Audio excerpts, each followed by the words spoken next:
Welcome to the Skip and Shannon Undisputed podcast. I'm Joy Taylor. You can catch us Monday through Friday at 9:30 a.m. Eastern, 6:30 Pacific on FS1. Here's what this podcast is all about. It's an unscripted, unfiltered, undisputed version of the day's show, and there is a lot to get into in today's podcast. Skip believes last night's game in Boston proved LeBron James was not born with a clutch gene. Academic, author, and radio host Michael Eric Dyson comes to Undisputed to not only tell me I bring the joy every day, but puts the Colin Kaepernick protest in perspective on why it was so important to begin to transform sports from social conscious to social service. Shannon, a man that has been enshrined in Canton, Ohio, explains why Terrell Owens really does care about not being in the Pro Football Hall of Fame with all of his social media antics. Our man Rob Parker is here with his new LA suits to explain why it's a smart move by the Patriots to keep Jimmy Garoppolo on their roster. Plus, the guys react to Oscar De La Hoya's stance on one of our favorite debates here at Undisputed with Conor and Floyd. You're happy today, Skip. Want to get right to the question because I can't wait for this question. Stop all that kiki up here, Skip, all in the morning. Too early to be all this joking and playing around. Joy, what you got on your mind? I don't know. I think it's probably the same thing Skip has on his mind, but let's just Joy, talk you about look it. great today. Thank you, Skip. Nice. I really like your shoes and a little coordinating with the Okay, enough. Let's get it started in the NBA. LeBron James had a triple-double with 28 points, 13 rebounds, and 10 assists, but the Cavs lost to the Celtics last night. LeBron passed up a potential game-winning three-pointer with under 10 seconds left and passed to new Cav Darren Williams. Williams missed the three, and the Cavs lost the game. LeBron talked about his decision to pass after the game. Let's take a listen. I seen Crowder running out of control. He jumped, and then Marcus Smart jumped at me, and I seen D. Will naked in the short corner. So, gave him an opportunity. He just missed it. So, we got the shot that we wanted as well. Skip, did LeBron make the right play? Here we go again. Obviously, no, he did not. And once again, I sat back in front of my television and I yelled, "What are you doing, LeBron?" And I yelled so loudly that my new puppy Hazel thought I was mad at her. Then Ernestine got mad at me for scaring the puppy. And I was simply frustrated with the man you call the best player on the planet, right, Shannon Sharpe? He still is. Still is the best player on the planet for passing up the last shot inexplicably, just mind-bogglingly. And for the 1,000th time, I'm going to say it again, LeBron James, as great as he is, as gifted as he is, was not born with a clutch gene. I am sorry to say it, but it proved me right once again. Cavaliers are down 2. They correctly ran a play for the last shot to one Kyrie Irving, who had just made an up and under spectacular Dr. J. Irving sort of a kind of a play before. And he is the closer for this basketball team. But Kyrie was up against as tough and physical and on-the-ball defender as you can be up against Avery Bradley, who was all over him, bumping and grinding on the baseline, and Kyrie took a tough shot.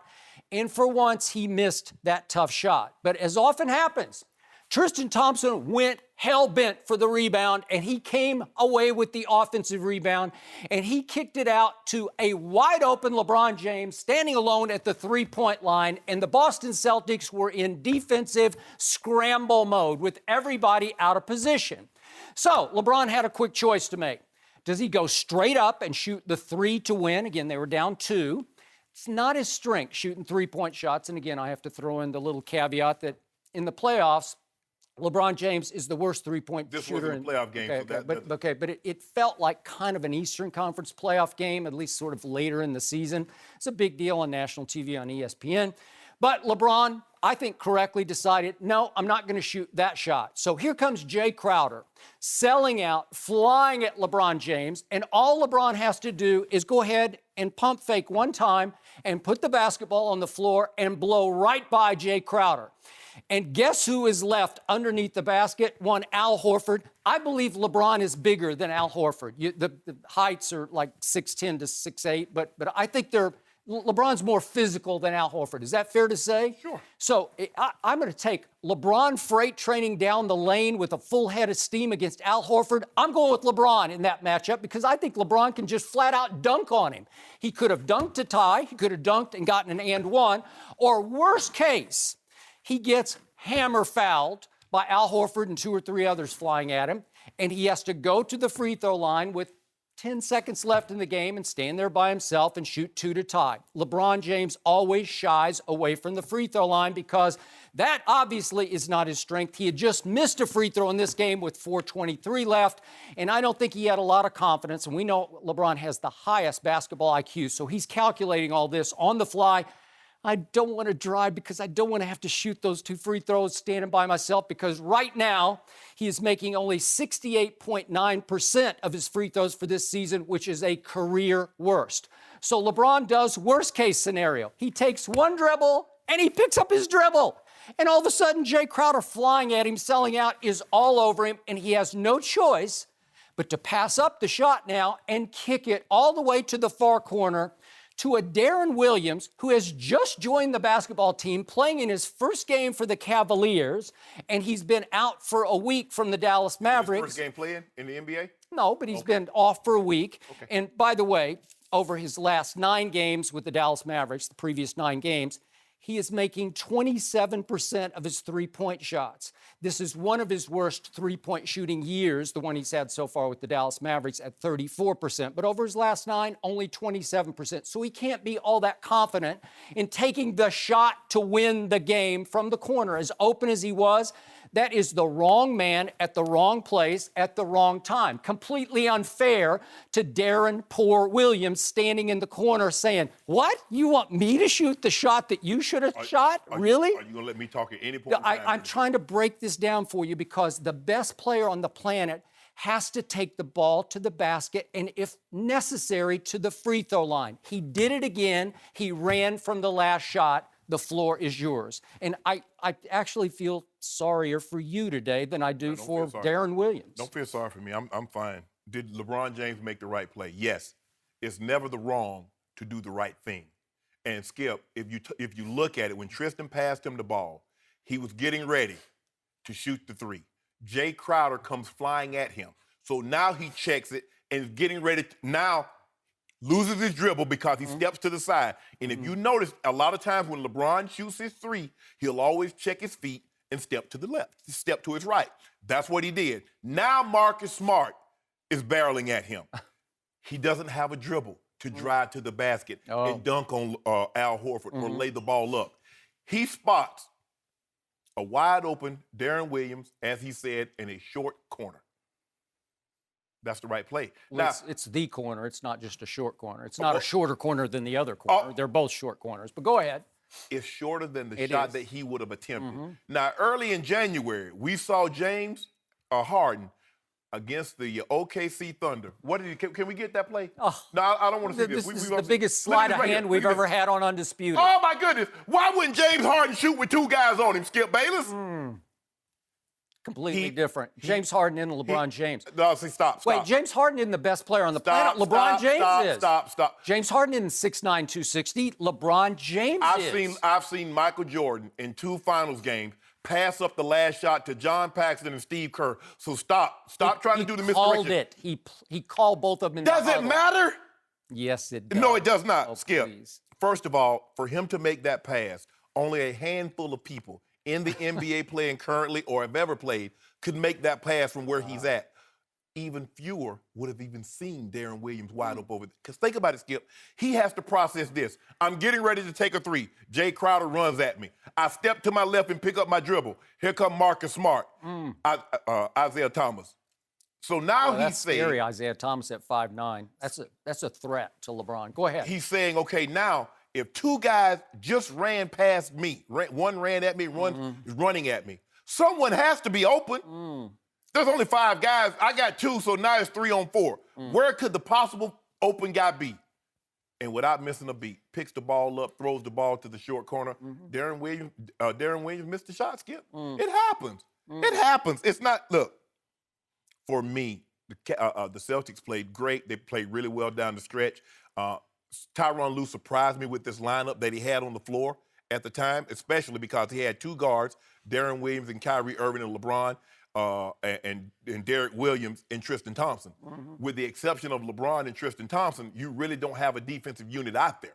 Okay, but Boston went small, so Ty Lue said, watch this, I'll just go smaller. Well, if you notice when they took the lead, he didn't call timeout. Brad Stevens didn't call timeout because he knew Ty Lue would sub and get his defensive stoppers on there. So he wanted to keep the guys. And what happens is that because Darren Williams and Kyrie, they don't really play defense, Skip. So the Cavs are scrambling. That's why you see them kept getting open three after open three after open three, because everybody was driving and kicking. Skip, I don't have a problem with LeBron, what LeBron did, because you never do. No, I do. I'm very objective when it comes to LeBron.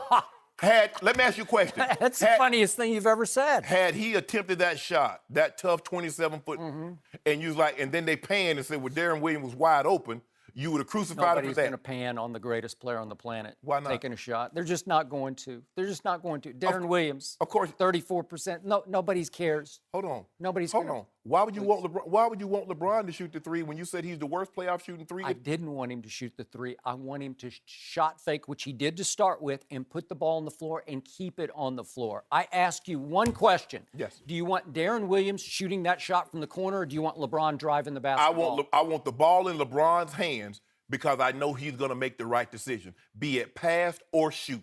That's what I want to happen. That's what happened. The results wasn't what the Cavs wanted. So you got the best shot available was that one versus him taking the ball to the basket? Yes, Really? I believe LeBron. You're saying that with a straight face? I believe LeBron made the right play. Oh, I want the ball with the final 10 seconds. I want the final 5 seconds, however much time was on the clock. I want the ball in LeBron's hands because I know he will always make the right decision. Skip, if you make the right decision and the outcome is not what you hope for, you can live with that. The Cavaliers can live with that. Have you lost respect for LeBron driving the ball to the basket at his advanced age? Maybe he's just getting old now, and I'm missing the boat here. So he's not what he used to be, taking the ball to the basket? He could drive the ball to the basket. He's getting to the basket last night. He was great. He put on a dunk contest. Once again, he won another dunk contest without ever participating in the real dunk contest. 28-13. So you're telling me you would rather have seen him pass the ball, make the quote-unquote, you call it right play, to the far corner to Darren Williams in his first night with the Cavaliers, the point guard, as opposed to him taking the ball to the basket against Al Horford? Skip. It's not Rudy Gobert down there. Skip. It's not. He gets the ball. The guy, he's getting ready to let the three go, Skip. Bad idea. He knew it. One dribble, pick up your dribble. You never pick up your dribble after. No, you just don't do it. Okay, you know it, and I know it. What you mean, Skip? No, you know it, and I know it. He's going for the win. He's not going for the tie. You know, you are the personification of the LeBron apologist who always has to deflect the blame off LeBron onto this or this or this. And LeBron, as I always tell you, is the best passer in basketball to this day. Okay, he made a pass. And he gets more passes than he delivers because he gets passes from the media right and left, to the point that the lead story this morning on ESPN.com was not about LeBron passes up the last shot. It was LeBron somehow avoids Bill Belichick, who was sitting with his woman down on the baseline, right? Yes. And it was as if LeBron had miraculously avoided Bill Belichick, if we could see that. And we're doing the last shot again. But the point is that LeBron didn't, there we go. Oh, please. He miraculously avoided Bill Belichick. Belichick was in no danger. There was no threat there. Are you kidding? That's a big story. That's a national story. That somehow LeBron managed not to crash into Bill Belichick and take out the legend? Baloney. Baloney. This was the story, and nobody... No, it's your story. No, it's everybody's story. Anybody who knows anything about basketball would say this is the story. Everybody's come to the... It screams to be the story. We've come to the realization that you will critique everything that LeBron does. It screams to be critiqued. Can I finish? Can I finish? I mean, you've had... Hold on, just a second. We've been in this segment for 14 minutes. Joy had a 1-minute read. So we've been in here for 13 minutes. You talked exactly 8 minutes and 14 seconds. And you know what? This is the first upset in the history of Undisputed that I've talked more than you have in any one topic that we've ever done. It's my first ever. It's a breakthrough. I finally won a topic by actually talking during the topic. If we was in front of Congress and you told that story, you'd be, there's a possibility that you could possibly go to jail for this. For perjury? Yes. Is that what you're talking about? Yes. And you go to church. You go to church every Sunday. I think I just told the God's truth, is what I just told. And by the way, if See, you I still ain't got a chance to talk. But go ahead, Skip. Go ahead. If you really want to see how to close a game, I know you wouldn't ever watch this team, but there's this We're not team talking down about the Spurs. there's this team down in San Antonio. Just give me a second here, because we never talk about the best team in basketball. They're boring. I told you they're broccoli. Because they're too boring. But if you want to see how to close the game, just check out what Kawhi Leonard did last night. They ran the play correctly for Kawhi. They got him the ball way over on the side. He goes in against a great defender in Paul George, works him, bump and grind, fade away, Michael Jordan-esque, boom. Ball game. Kawhi Leonard. Now, that's how to close a game, because he had the guts just to take it into the lane. If he's going to get fouled, he's going to the free throw line. If not, he's going to fade away. He's going to have the guts and the courage to take the shot. And finally, please don't ever put LeBron James' name in the same sentence with Michael Jordan, especially after that last night. That's just another nail in that coffin. You can't do that ever again. It's over.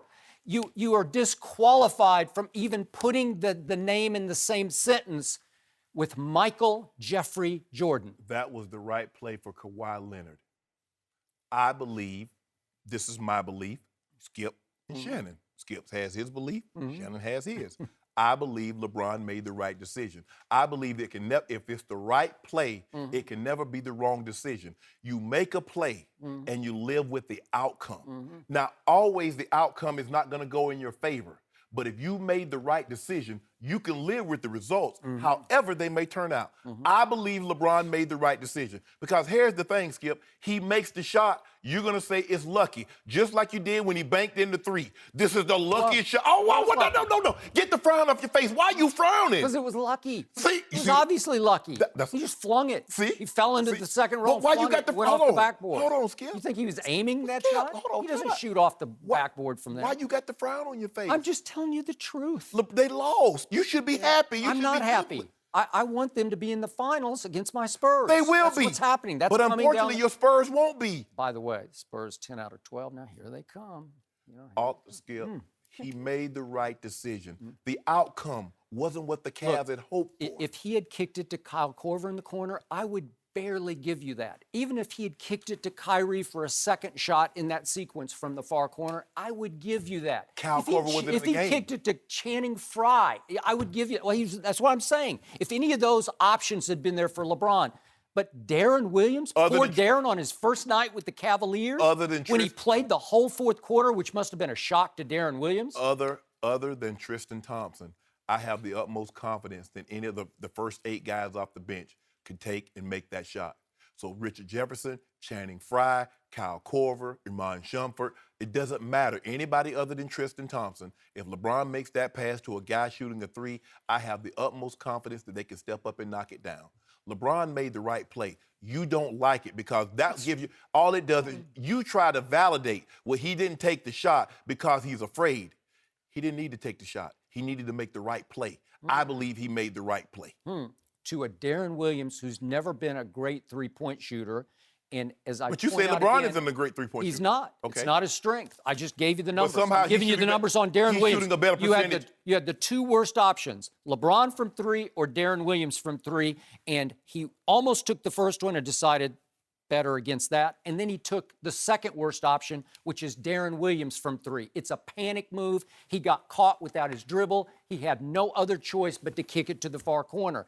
And then, obviously, you can justify it. He was wide open from baloney. It's just the worst play you could make. Here's a guy in the NBA, and we don't want to pass him the ball, a guard, who's been a 3-time All-Star. He's been an All-NBA player. Yeah. But once upon a time, he's been nowhere. He's been the Jay Cutler of the NBA for the last 5 years, a guy who just showed up. First of all, don't even mention Cutler. With anybody in the NBA that's ever been an All-Star. Okay? So stop. Cutler made a Pro Bowl. Yeah. Yeah. Well, so he was an All-Star, right? Multiple. Even an alley cat will find a whole chicken in the trash. That was a long time ago that he was multiple. Long time ago. Was he an All-Star in Brooklyn? He was on the Olympic team in 2012. Yeah. Was Jay Cutler in the Pro Bowl in 2012? No. I'm thinking. I have to go back in my memory. Go way back. Okay, he came in the league in 2004. Yeah. Go way back. Maybe 6, maybe 7. Oh, yeah, way back then. A decade ago. Yeah, a decade ago, I was in my 30s. I'm about to say, you see, Joe, I'm about to go through. I was about to like, whoa, whoa, whoa. Give yourself too much time. I'm like, whoa, whoa. Calm down. No mercy. Our next guest is a professor of sociology at Georgetown and an author. His new book is titled Tears We Cannot Stop. Michael Eric Dyson, welcome to Undisputed. Thank you so much. Great to be here with a great team here.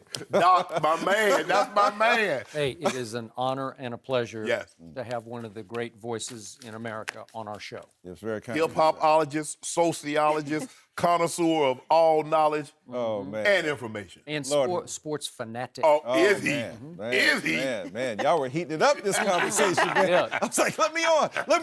Right, well, we're happy to have you, and let's talk a little bit. Colin Kaepernick will reportedly opt out of his contract with the 49ers. Kaepernick started the season by kneeling for the national anthem, leading to anthem protests across the sports world. Kaepernick said, quote, I am not going to stand up to show pride in a flag for a country that oppresses people of color. So, Michael, what impact did Kaepernick's protest have? Well, I think, first of all, you know, in my book, Tears We Cannot Stop, I have a long discussion of Kaepernick because I think what he did was extremely important. There's been a transition in sports from social conscience to social service. So it's easier for an athlete to be seen with a little kid going to the hospital or helping to build a home. But in the 60s and 70s, it was social conscience. How do I make a stand in defense of vulnerable populations and peoples? Hank Aaron speaking out about racism, Jim Brown, Kareem Abdul-Jabbar, Muhammad Ali. So we celebrated Wilma Rudolph, Althea Gibson. We celebrated those athletes who were taking a stand and who were doing a righteous thing by identifying with the vulnerable people. And I think Colin Kaepernick brought that back. Yeah, he pissed some people off. He engendered some controversy. But what he was really trying to force us to do is to have a conversation about who is American, what gets to count as American, and am I being un-American and against the troops if I take a knee in defense of the people that those troops have been sworn to defend? So he really forced a significant and serious conversation.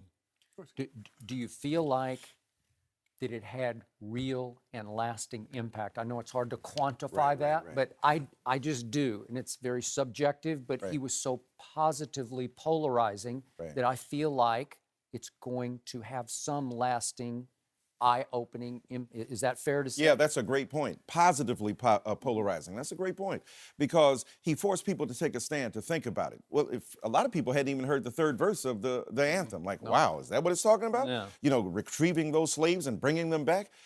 He was forcing us to say, look, you should be understanding of what these people are confronting. And these are people, you know, people say, well, you're a rich guy. That's the point. A rich guy who's making a lot of money is identifying with and it's transferring some of that wealth to those vulnerable people. So yes, I think it makes a tremendous difference. And I think he had a significant impact for not the least of which he gave light to Black Lives Matter. And he said it's an important movement. Beyond that, he said it's important for people of conscience, I don't care what your color is, to identify with these people, even if you don't ultimately agree with them. And then thirdly, he was suggesting, as some of the support from the veterans indicated, that look, not all veterans think that what he did was a horrible thing. Some of them said, no, we went to war to defend the very right of us to speak. And now that the politics have shifted on 11/9, we see that we're living in a different world. That kind of act of social conscientiousness is even more important right now. Why do you think so many people, non-minorities, had a problem even after he told them what he was protesting? Well, you know, I think, Shannon, it's hard for people to understand if they're not of that particular group that's being vulnerable. Like, when men hear the word gender, we think, oh, women and so on. No, you're a man. You have a gender, too. Yeah. And sometimes that masculinity is toxic.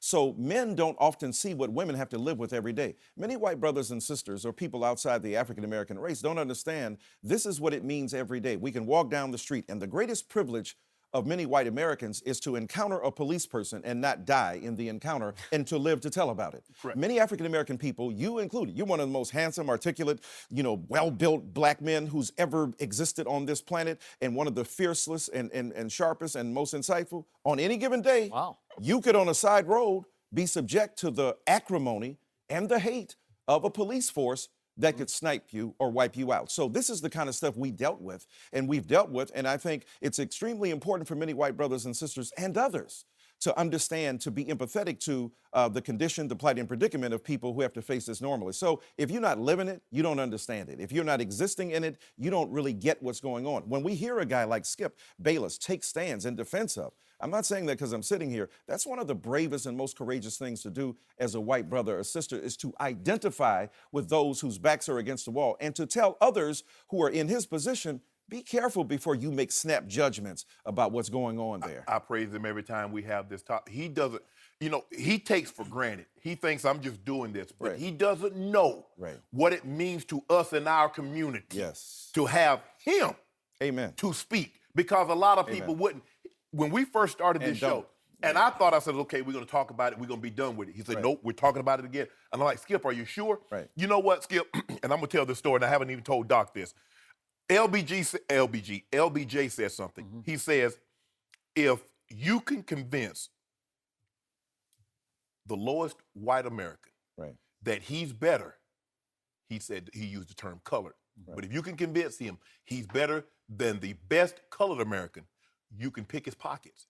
Right. He says, but if you give him someone to look down upon, he'll empty his pockets for you. Mm-hmm. You see, what's happened is that we've pointed an arrow on people that we can look down. Immigrants, they're coming here taking all your jobs. Right. The Muslims, it's them that's coming here or spreading out and terrorizing the world. It's the blacks, because see that great job that you wanted or you want to get to that college, it's because of affirmative action. Skip, I was about 11 years old, and I never told this story before. I shared it with Ethan Thomas last night, who's doing an expose on black athlete and social activism in today's society. It's good. I've never shared this story.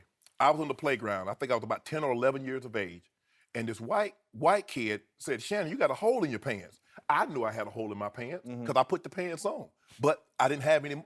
And I looked at him. I said, you got a hole in your shirt and your pants.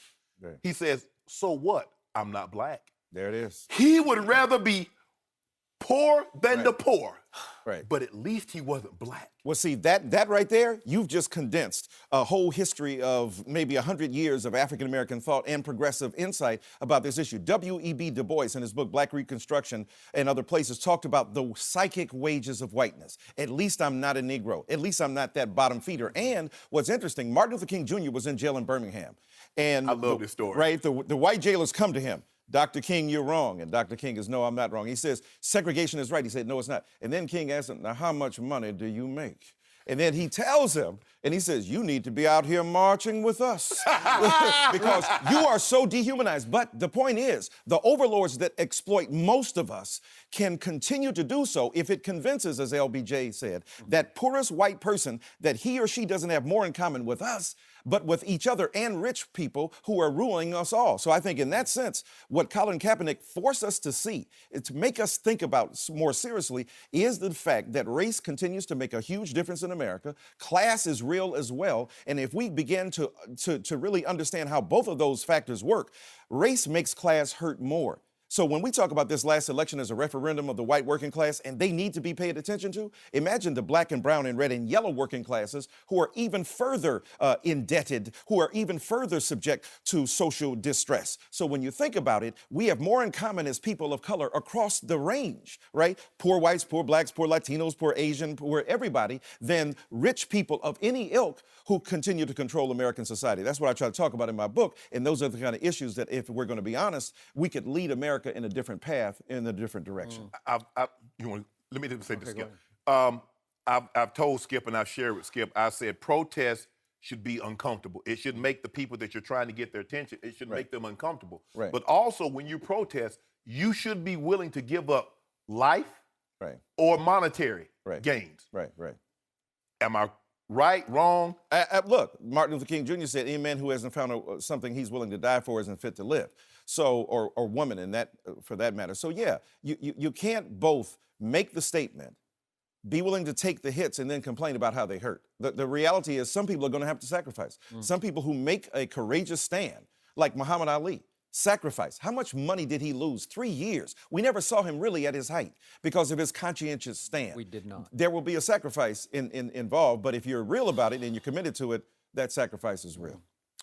I do appreciate what both of you have said about me, and I just hope I can live up to it. But to pursue this a level deeper, and you've been very deep with your eloquence here, but I need your perspective on an issue that's been raised to me by several of my black colleagues over the last couple of months about Colin Kaepernick. Right. He took what I viewed as a very solo stand. It was he alone, sort of against the world. And he did something he believed with all his fiber in, to the point that it threatened to cost him his NFL career. Right. And yet, I wonder, from both of your perspectives, could he have benefited from early on joining forces with more established and honored black leaders such as yourself, to do so in the way that Jim Brown conducted the Ali Summit that's so famous, the Black Summit back in June of 67, 67, I think it was, when he called upon, obviously, Kareem, Bill Russell, to defend Ali and his conscientious objecting over the Vietnam War, and sort of join forces to provide him with more national impact and sort of early credibility. Would that have helped this protest even more? That's an interesting point, because he did reach out to me behind the scenes. I didn't want to take any public stance in terms of, or even credit for what he's doing, because what he did was important. Here's the tricky part of that. You know, when I would talk to Jesse Jackson, I said, man, how did you end up getting to work with Martin Luther King Jr.? How rare that was. He said, the line wasn't long, brother.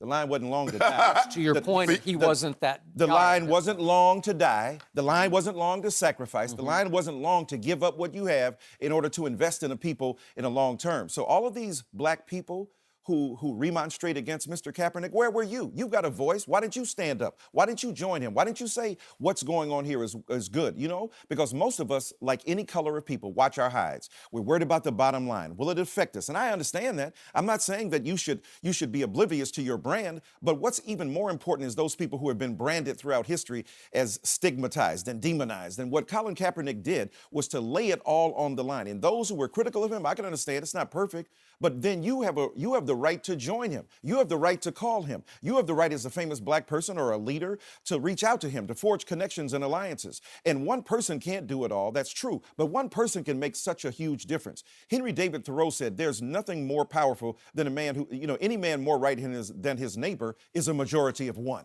So in that sense, Colin Kaepernick was a majority of one. That small gesture of standing down in the face of the anthem created a furor, to be sure, a firestorm of controversy, but also an awareness that this is a serious issue. I mean, Did he want you to help him publicly or just privately advise? Yeah, just privately advise. I mean, and look, I don't mind taking a stand. That's what I do. But at the same time, I thought it was very important for Colin Kaepernick to do what he did, to reach out and to forge connections among people. And he put his money where his mouth is. I mean, the man is given $1 million of his the first fruits tithing, so to speak, of his contract. That's even more important and more impressive, because beyond the cameras and when the lights are no longer there, he's making substantive contributions to people on the ground, and I think that's extremely important. Last quick question on this. We went back and forth about this. Should Colin, at his next stop, and it's going to make it a little harder for him to find that next home, should he continue the anthem protest? If the next team says, could you please back off for this next year and just focus on football, should you do it or not? Yeah, it's tough. I mean, look, here's the irony.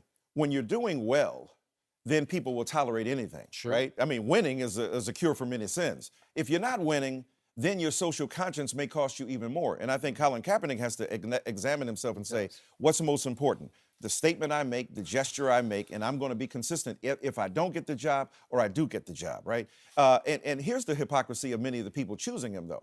You know, they have all kinds of beliefs and passions and sentiments that motivate them. To see Colin Kaepernick is the worst American ever and the guy they hate most in the NFL, when you've got a league already plagued by violence toward women.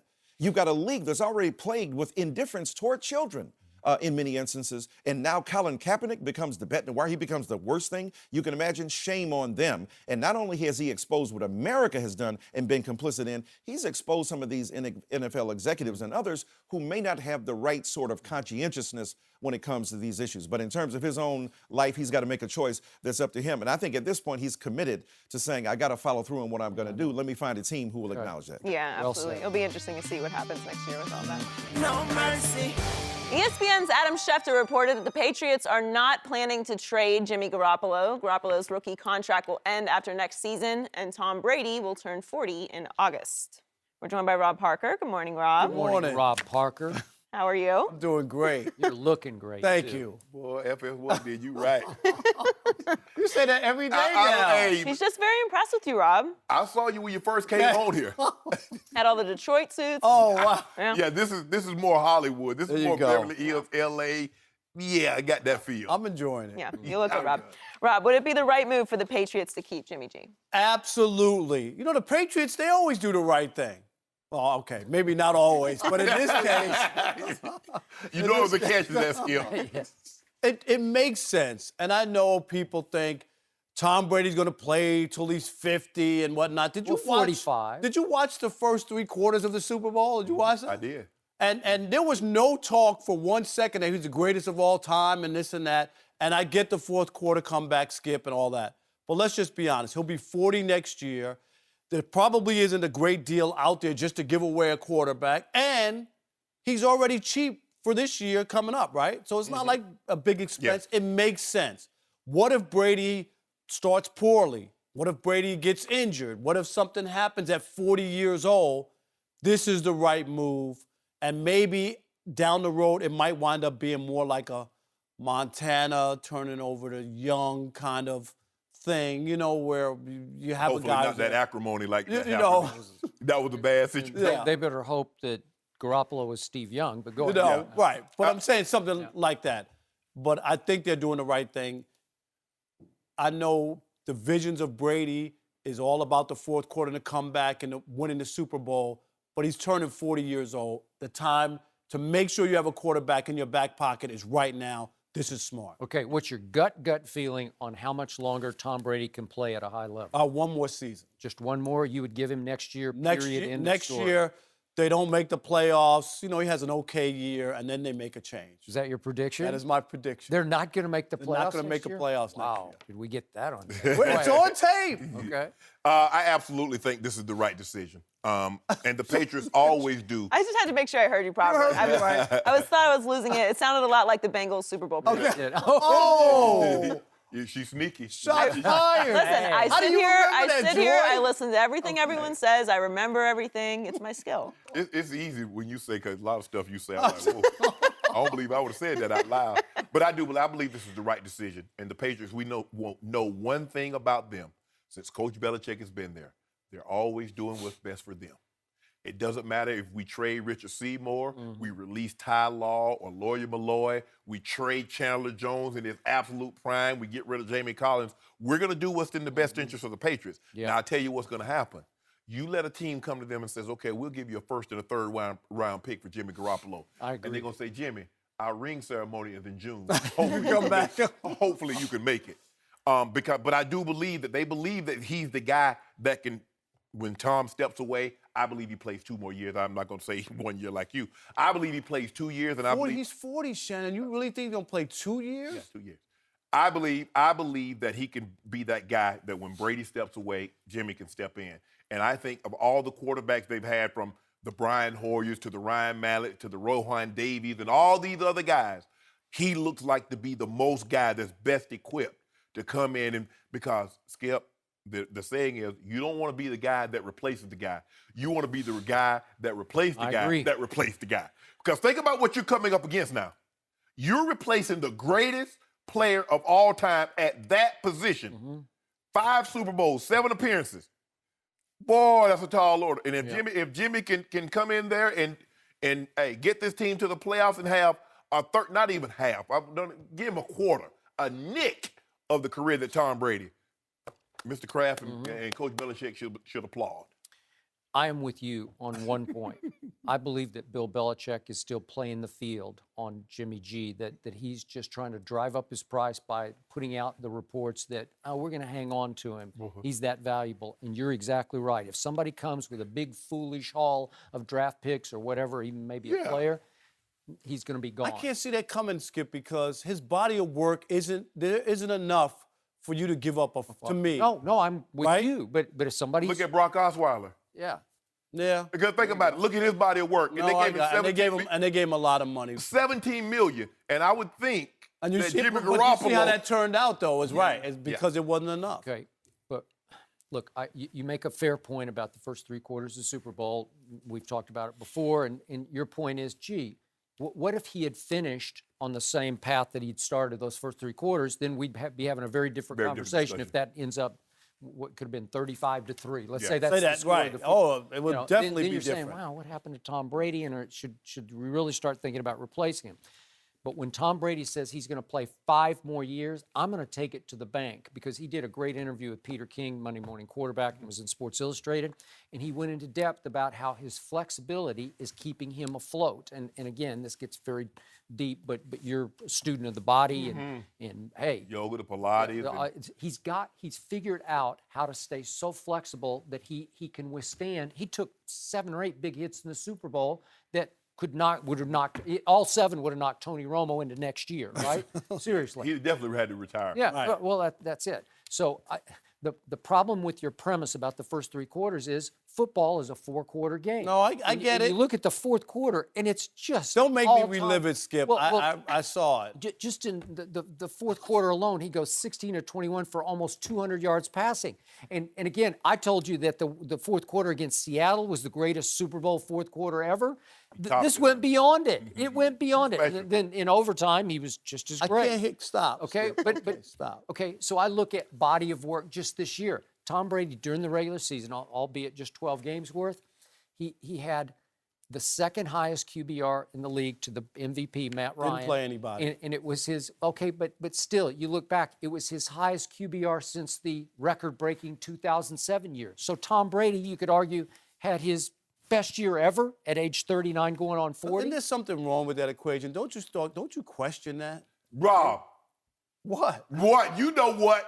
I know what you're trying to use. I'm not trying to nothing. I just said. So you think he had help somehow, or you? Okay. Skip. Okay. Well, I'm just saying. Behave yourself. I You know what he's thinking, Skip. No, I don't know. He came I'm out to one of these wellness centers. No, and besides that, he's throwing to Julian Edelman and Chris Hogan and Danny Amendola. I guess Edelman You gotta and Hogan give him had that. help too. maybe they had help. But I'm leaving you out there. You Skip, get your No, boy. I'm not saying. I mean, how can you argue said with he's the had his regular best. season and the 4th quarter? It's hard to argue. It's right? like him. Is it the water in Boston or something? Because Big Papi retired after having one of his greatest seasons too. How old was Big Papi? 39? Mm-hmm.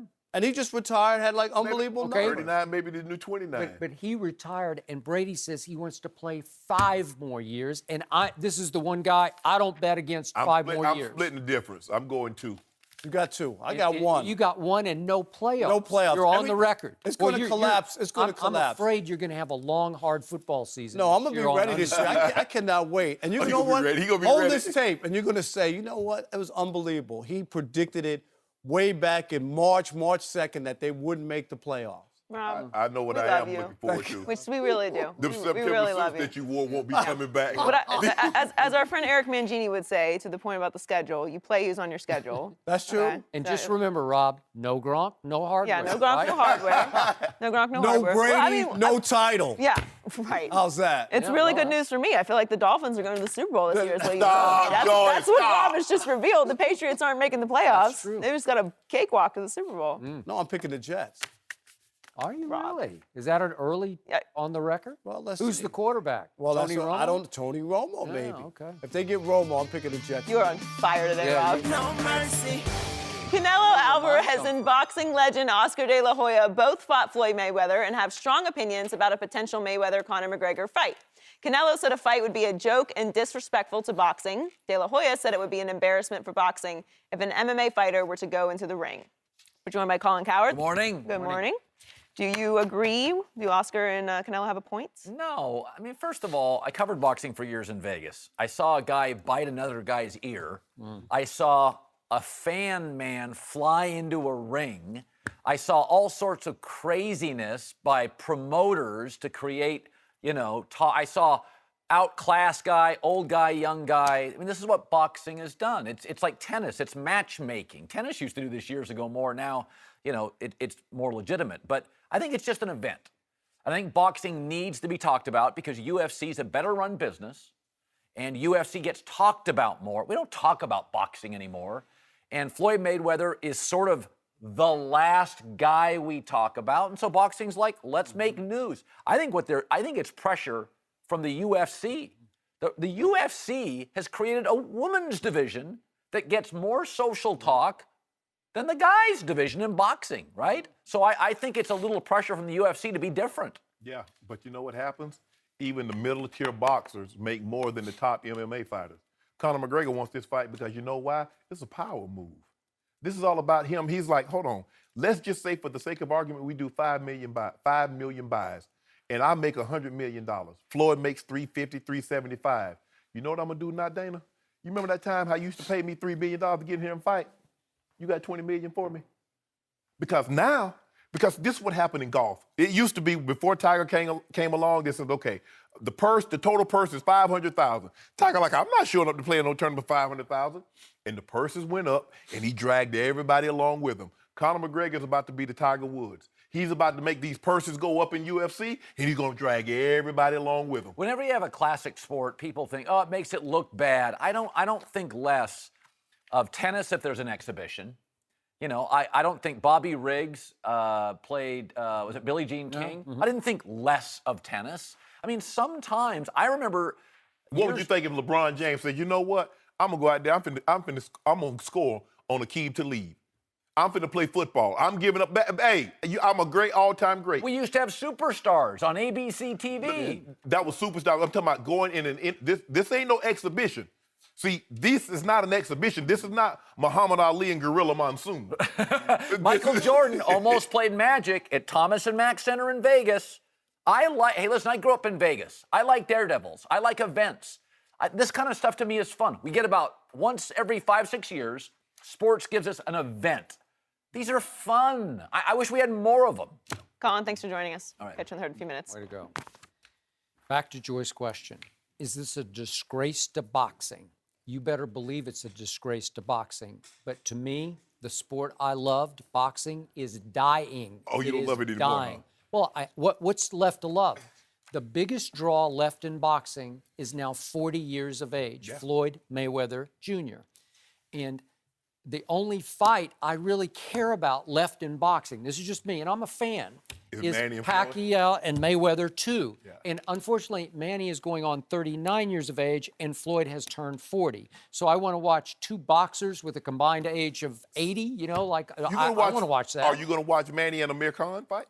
I just like Manny, so I'll watch. You know, I will. But there's no depth.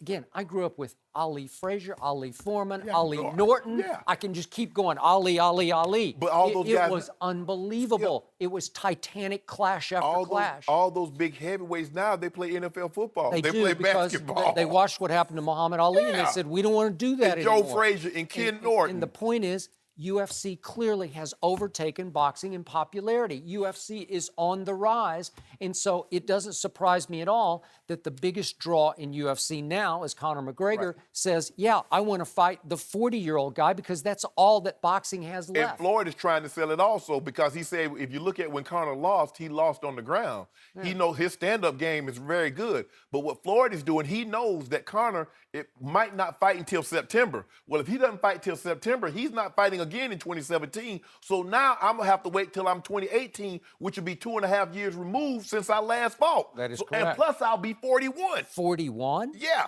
And really? And Conor's like, and hey. Floyd, you think you got a shot in this fight? I don't think you do. But name the one person in boxing that thinks Conor can beat him. Name one person in MMA that says Conor can beat Floyd. No mercy. Terrell Owens missed making the Hall of Fame in his second year of eligibility. New York Daily News writer Gary Myers, who is a Hall of Fame voter, says another Hall of Famer told him T.O. is dividing the selection committee just like he divided locker rooms, and said he told T.O. to be quiet, let the process work, and he will get in. We also found out T.O. bought his own custom gold jacket with his career stats on the back of it. T.O. responded with this tweet yesterday: if they don't want me in, then don't put me on the ballot. I've been told that life isn't fair, but life goes on. #faith, #family. Shannon, should T.O. do what the Hall of Famer said and be quiet? Absolutely, because I'm one of those Hall of Famers, and I don't have to be a source or anonymous. I've talked to T.O., and I told him the very thing that the anonymous Hall of Famer told him. I said, T.O., let me be the mouthpiece. Let me defend you. I will do it. You don't need to state your case. Your numbers speak for themselves. But let me have this opportunity because I'm on the show every day with Skip, and a lot of times This is going to come up when someone says you don't belong in. We're going to have this discussion. You don't need to voice your opinion because let me tell you what's happening, T.O. While you're criticizing the very men and women that you say are unfair or they're biased or they have this agenda against you, the very people that you're criticizing, you're asking them to reconsider in another year and vote you in.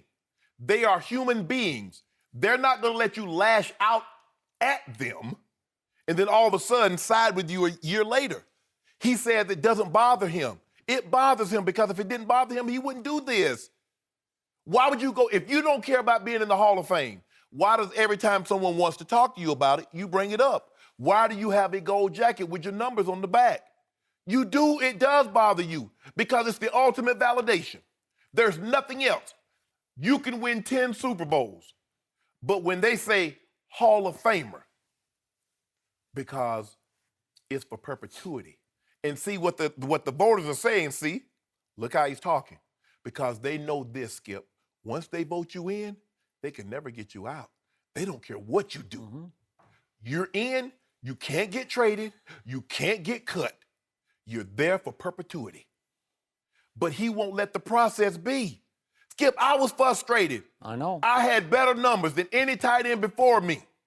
I had more Super Bowl rings than all the tight ends in the Hall combined. And it took you me three cracks with no blemishes on my resume. Did you ever publicly complain about it? Skip, I was disappointed. But I said publicly, although I was upset, I said publicly, how can I be mad? Because there are a lot of all-decade players. There are a lot of Super Bowl participants and all-pro players that got left off. But hey, let the process play out. When my time comes, I'll get in. And I told one of the voters, I said, look, if you didn't like 8-15 with 10,000 yards and 3 Super Bowls, it's not going to look any better next year. No. Because the further you go, the less good it looks. Because you got guys that's playing in this era that's going to have better and better numbers. I got in. I was excited. But T.O., I get it. Your numbers, your body of work should have spoken for itself. But you're not helping your cause. Contrary to what you think, I know you got a voice. He's always been outspoken. Mm-hmm. He feels that if someone is taking a slight at him, he's going to defend himself. That's who he is. The little bit I've been around him, Skip, he honestly believes that people are out to get him.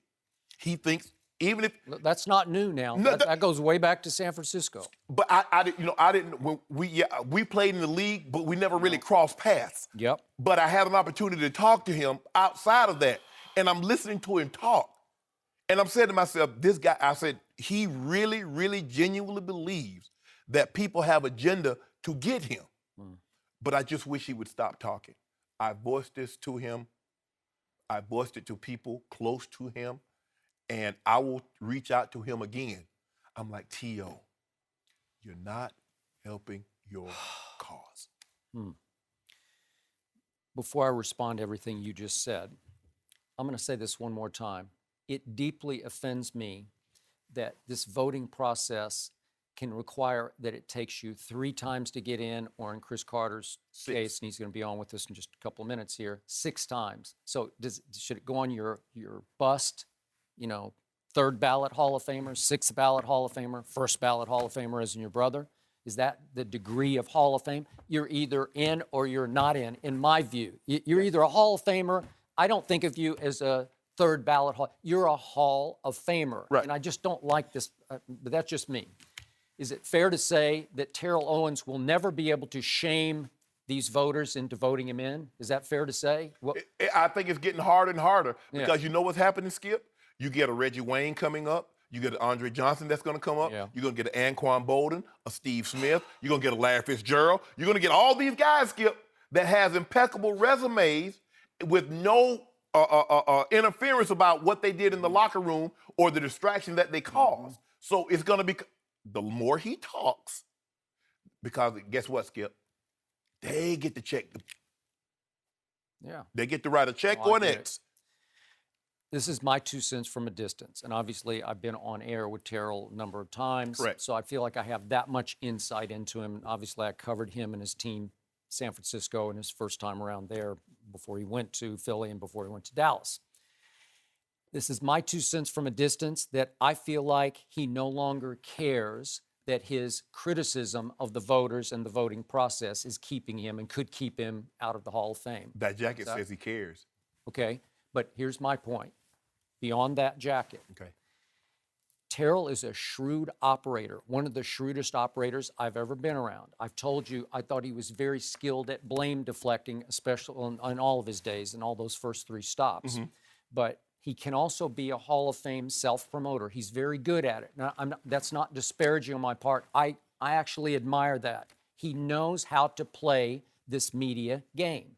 And I think he's actually become a more sympathetic figure and has actually become more popular and is enjoying the fact that he's become the Hall of Fame martyr by being kept out of the Hall of Fame, that he's now become the man the Hall of Fame won't let in, right? Right. And because of that, he's getting a lot more exposure and a lot more attention and a lot more sympathy than he would even if he had gotten in on the first ballot. That's just me. He's become a bigger deal out of the Hall of Fame than he would have been getting in on the first ballot, because then he'd just be a Hall of Famer and everybody would shrug and sort of go on with their life. Well, let me ask you this, Okay. Skip. You've been around for 40 years. Have you ever seen a player generate this kind of buzz without getting into the Hall of Fame and No. have the voters or the selectors say it's okay, this is one of the reasons why he's being kept out? No, never ever. But Terrell has fueled the flames of this. Yes. And he's done it very well. And you can argue that in the beginning he was doing it because he so badly wanted to get in. But now I think he's realized, man, my brand is expanded greatly because I'm the man the Hall of Fame won't let in. And so I think he's enjoying this new role to the point that I don't know if he really, really cares if next year he gets in or doesn't get in, because this will continue. And we will continue to talk about him next year on Undisputed if, again, he gets snubbed for a 3rd time by the Hall of Fame. So I'm to the point that I look back at, this is vintage T.O. now. This is the guy that I covered in San Francisco who very skillfully through the media threw his quarterback way under the bus in Jeff Garcia. And then it was his head coach, Steve Mariucci, accused Steve of throwing a game to his good friend Dick Geron in Chicago when they blew a lead in the 4th quarter. And it was always to take some of the blame off of Terrell Owens, who that year in 2001 led the league in drop passes. He was great, and then he had this flaw, but it was always their fault. It was Greg Knapp, the coordinator's fault, for calling the wrong plays. And then he began to campaign for Tim Rattay, the backup quarterback, to replace Pro Bowl quarterback Jeff Garcia. Really? So he got away. It worked. And he's seeing that it's working again because he's got you campaigning. And I'm not, no problem. No disrespect to you, because you believe with all your heart and soul he belongs in the Hall of Fame. And I respect that. And Chris Carter is kind of mixed on it, but he believes in the end he's going to get in the Hall of Fame. But everybody's talking about Terrell Owens, and it's really great for Terrell, who was kind of out of sight, out of mind for a while there, right, in the interim before he became eligible for Hall of Fame. Skip, I know really well. I mean, obviously, I think it's 48 voters now. When I was selected in 2011, it was 44. I know about 20 of these guys that are the selectors. Let me tell you what's not going to happen. He's not going to guilt them into voting for him. That's So what I'm saying. he can go out there and do all the talk campaigning he wants to. He's not going to guilt these men and women into voting for him. So if he thinks this makes them feel bad, all this does is validate what they've been saying all along.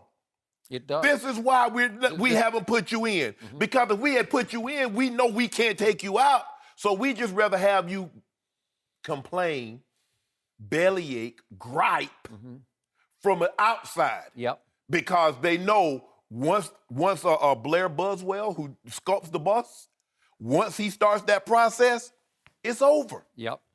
He's making it a lot more difficult than what he needs to be. I think his resume, his body of work is impeccable. Yeah, he has flaws.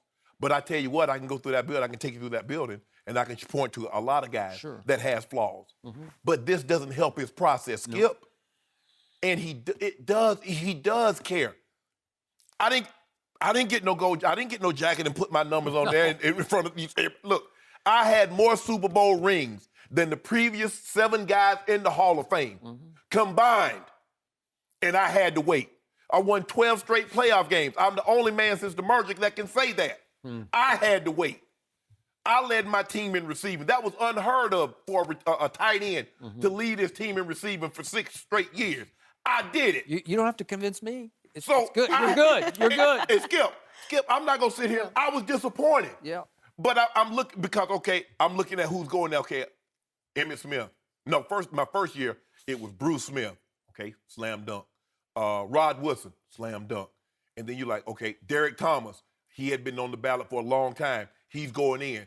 And then they get the owner of the Buffalo Bills, Mr. Ralph Wilson. Yep. Okay. Then the next year, Skip, guess who's up on the ballot? Jerry Rice, Emmitt Smith, Okay. Johnny Randall. So then the following year comes up. You don't know. But once you're in, though. Yeah. It's not like he's been on the ballot for 10 years and now he's starting to whine about it. I don't want to use the word embarrassing, but it's starting to feel like, can you just relax a little bit? Like there's a feeling mostly that he's going to get in. It's bordering on a little bit disrespectful. I told him the same thing I told the media. Whether it was first ballot, absentee ballot, or secret ballot, I'm in now. So you judge me however you want to. But all I know is that when someone goes to their hall and they go look at the class of 2011. You're in. It's only been 2 years. So bottom line to this discussion, you've told me before that many of the Hall of Famers you know believe with all their hearts and souls that he belongs in the Hall. Yes. Do you think any of them will be slightly or a lot alienated by the fact that he had that jacket made? Yes. Okay? Yes. They view that as the ultimate. When you get first of all, when you get a gold jacket, it means something. Because they've only divvied up 313 of them. There's only like 170 to 175 living members. And the reason why, they said the reason why they don't give Hall of Fame, if you go in and you posthumously, they don't give the gold jacket, Skip, because they didn't want the families to fight about who gets the jacket. So they don't, if you go in and you're not there to put the jacket on, they won't give it to you. Yeah. Skip, it means something to these men. Yeah. It means something to us to have I would that. say it should. And for you to hold on, you mocking? You go buy a yellow jacket and you put those numbers on. First of all, they don't put numbers on it because if you go in there, you got numbers. Yeah. So we don't need to see them on the back. Exactly. No mercy. This is the Skip and Shannon Undisputed podcast, where we're delivering you an unscripted, unfiltered, undisputed version of the biggest topics of the day's show. Be sure to subscribe to the podcast on iTunes, like us on Facebook at Undisputed on FS1, follow on Twitter at Undisputed, and catch us at 9:30 a.m. Eastern, 6:30 Pacific, Monday through Friday on FS1. You can find us on channel 219 on DirecTV, 150 on Dish. Thanks for listening, guys. I'm your host, Joy Taylor. A special programming alert. Undisputed is off tomorrow. We're back next week with more fun and debates. And don't worry, even though we're off tomorrow, I'm going to have Dance Party Friday on Instagram and Snapchat at Joy Taylor Talks. I'd love to see all of your own Dance Party Fridays, wherever it is that you work or whatever you're doing on Friday. So snap and tweet me your best moves. Can't wait to see them. Have a great weekend, and we will talk to you on Monday. Fox Sports 1 of 1.